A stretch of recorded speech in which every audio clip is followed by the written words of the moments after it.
الحمد لله والصلاة والسلام على رسول الله وعلى آله وصحبه ومن استنى بسنته واهتدى بهديه إلى يوم الدين. أما بعد, حياكم Allah, my dear brothers and sisters, with this continuing session of the explanation of the book Aqidah Tawheed, which is compiled by Shaykh Salih ibn Fawzan al-Fawzan Hafidhahullah. In the last session we spoke about the meaning of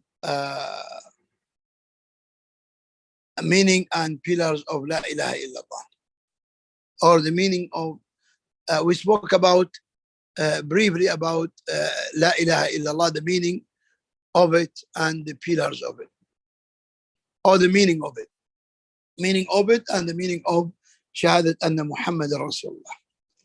Today we are going to speak about the pillars of the two testimony of faith.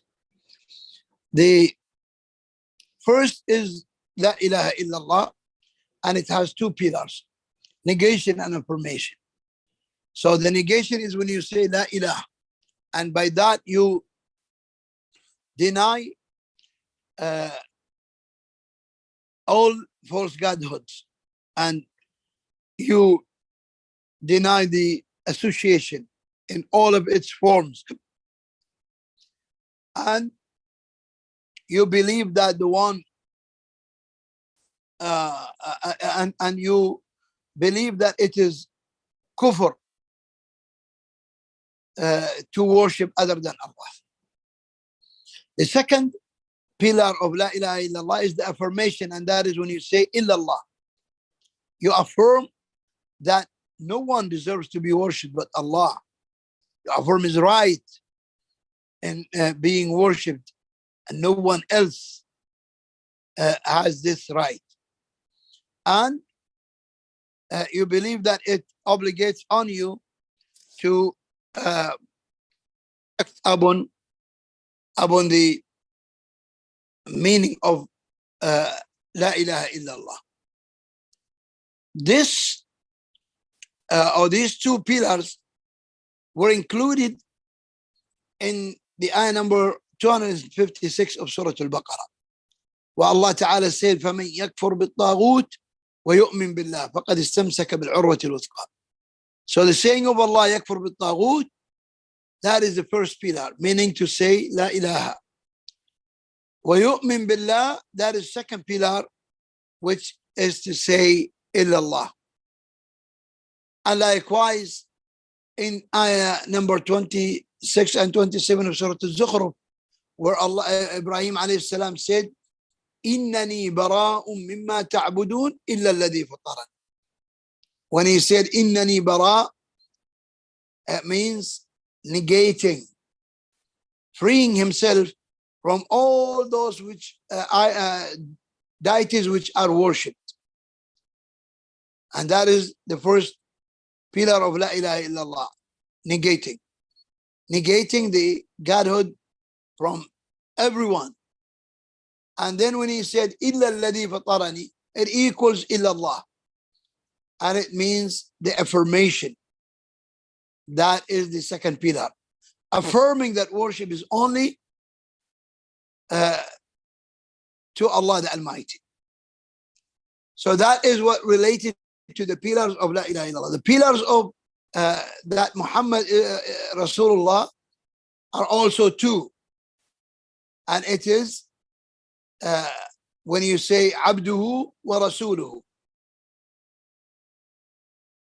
And the first is affirming that he is only a slave of Allah, so you do not exceed boundaries with him to raise him to the level of Allah by asking him that which only Allah can provide.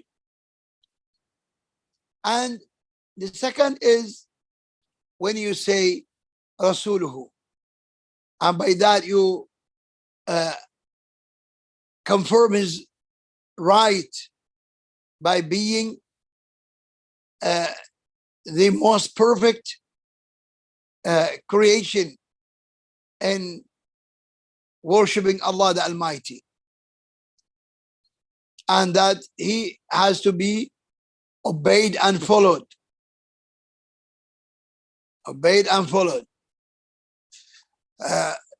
And the proofs and evidences to that are many. Like, for example, in the first pillar, which is that he is a slave of Allah, not a partner of Allah, is what Allah Ta'ala said in Surah Al-Kahf, ayah 110.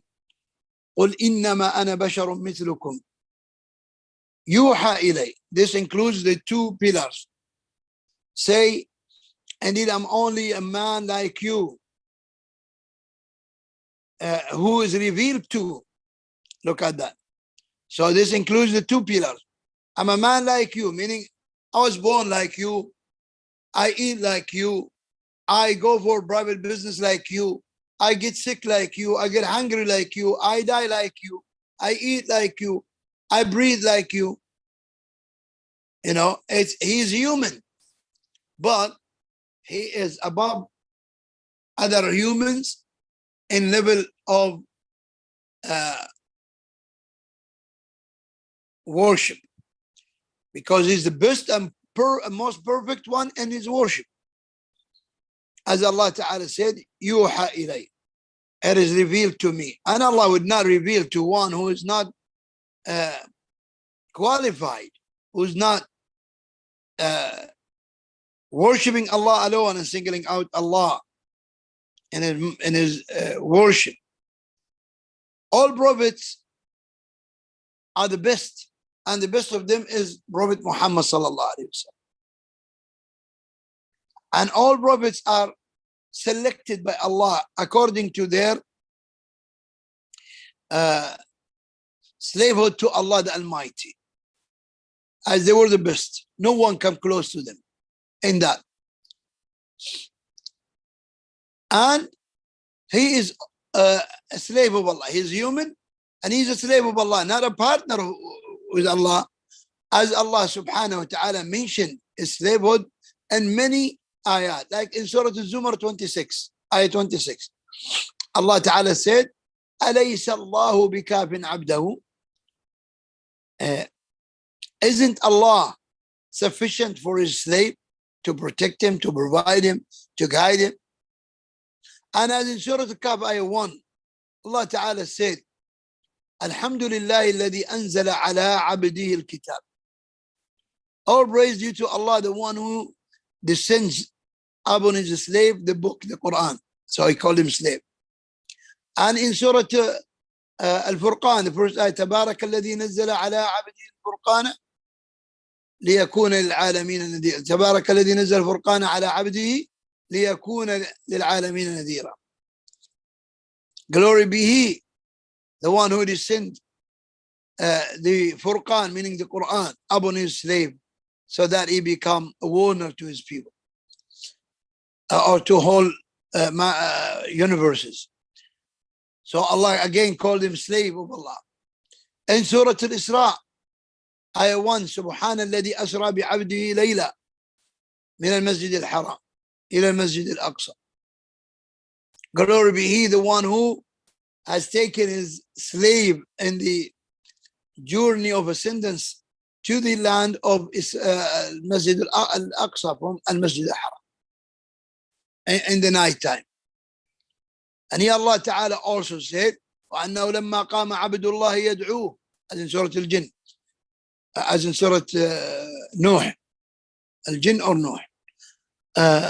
وأنه لما قام عبد الله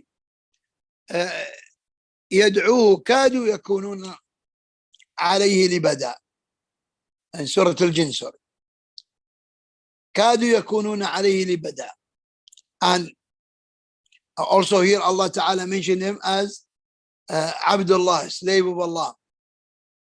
Slave of Allah. And when the slave of Allah stood to call unto Allah, they gathered around him, groups after groups, groups after groups, meaning in huge numbers, to the limit that they were about, they were surrounding him, bending their backs to listen to his call. So You have to testify that he is a slave of Allah. And that he is the messenger. The messenger, this is the second part. Which means that he is the one who sent to all mankind. All mankind. As Allah subhanahu wa ta'ala mentioned that in many places in the Quran, as in Surah Al-Isra,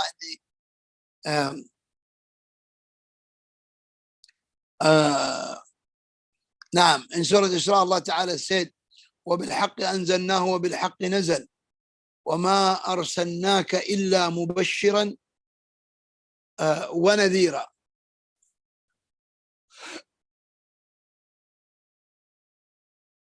As in 105. And by the truth it was descended, meaning the Quran. And with the truth it was descended. And with the truth we descended it. And with the truth it was descended. And we sent you not except as a carrier, a carrier of glad tidings and a warner. And a warner. And to testify this, that Muhammad is the slave and messenger of Allah, negates the extremism in both sides in regard to the Prophet ﷺ. As some, many in this ummah invoke the Prophet ﷺ, like if he is a Lord who has power and has control of the world. And others, so this group raised him above his level, which is a slave of Allah. So they seek from him help, rescue, refuge, whatever. They ask him that which only Allah can provide. And on the other hand, others, they denied his prophethood, and they did not find his way sufficient for them to follow, but they innovated or denied. And these conditions, especially condition of La ilaha illallah, the conditions of La ilaha illallah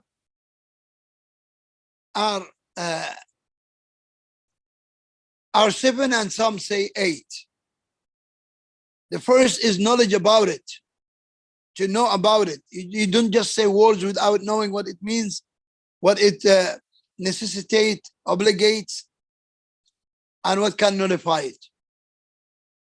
Second is certainty. When you say it, you have to be certain, not doubtful. Third, acceptance. When you say it, you have to accept the obligations that came with it, the destiny, everything.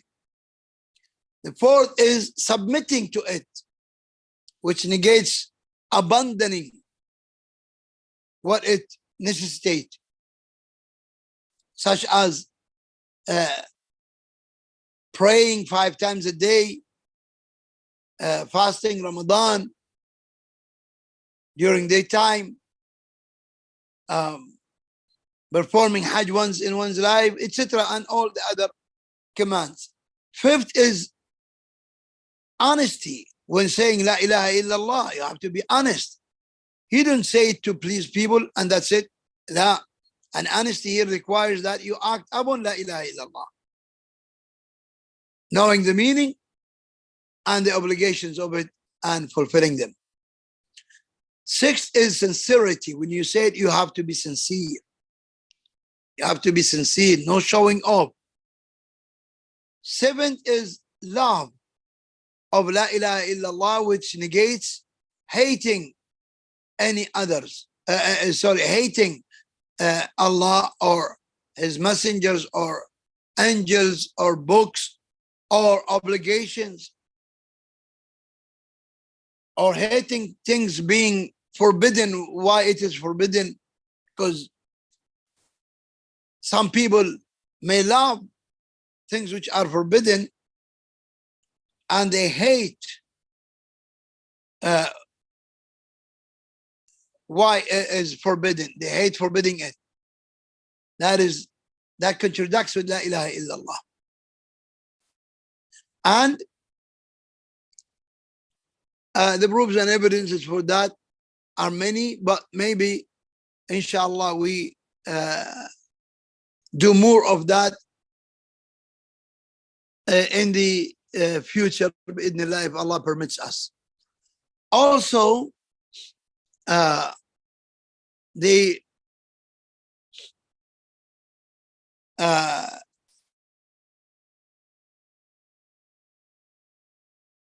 nullifiers of la ilaha illallah and Muhammad Rasulullah. There are nullifiers that nullify la ilaha illallah, like association by any form of it, like believing that, or having a mediator between you and Allah, such as those who call the Prophet ﷺ and those who call the awliya, their graves, etc. Third is, do not consider those who disbelieve in Allah and in the Messenger as disbelievers, or doubt their kufr, or affirm their way as a good way, meaning way of worship as a good way, as those who say that Christians and Jews might go to Jannah because they are good.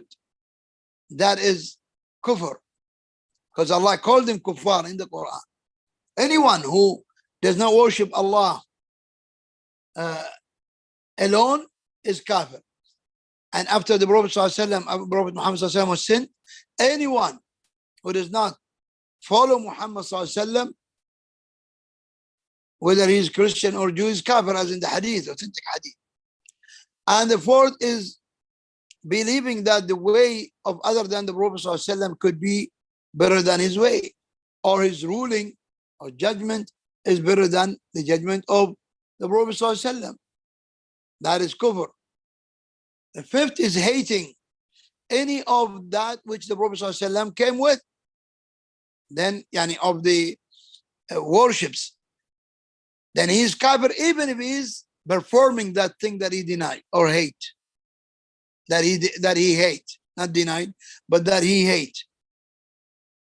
If he hated and he even still practice it, he is kafir.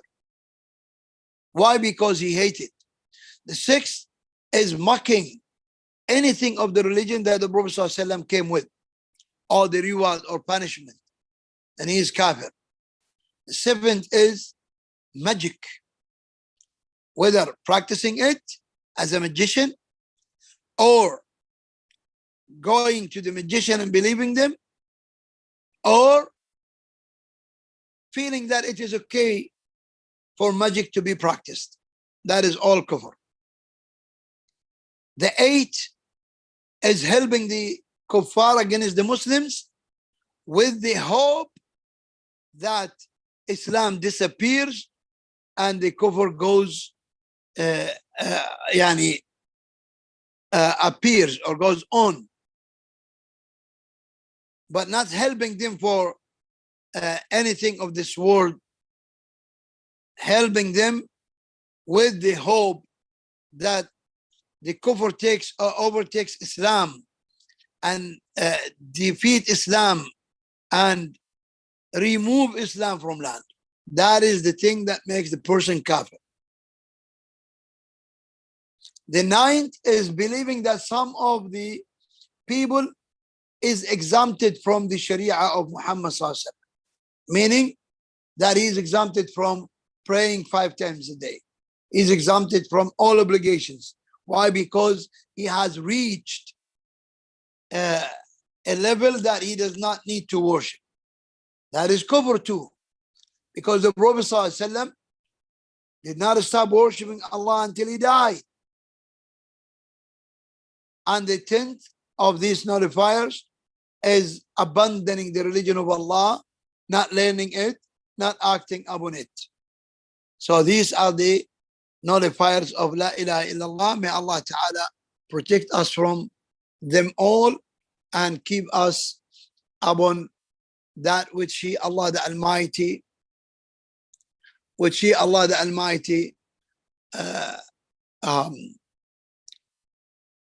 wants us to be upon. Wallahu Ta'ala a'lam.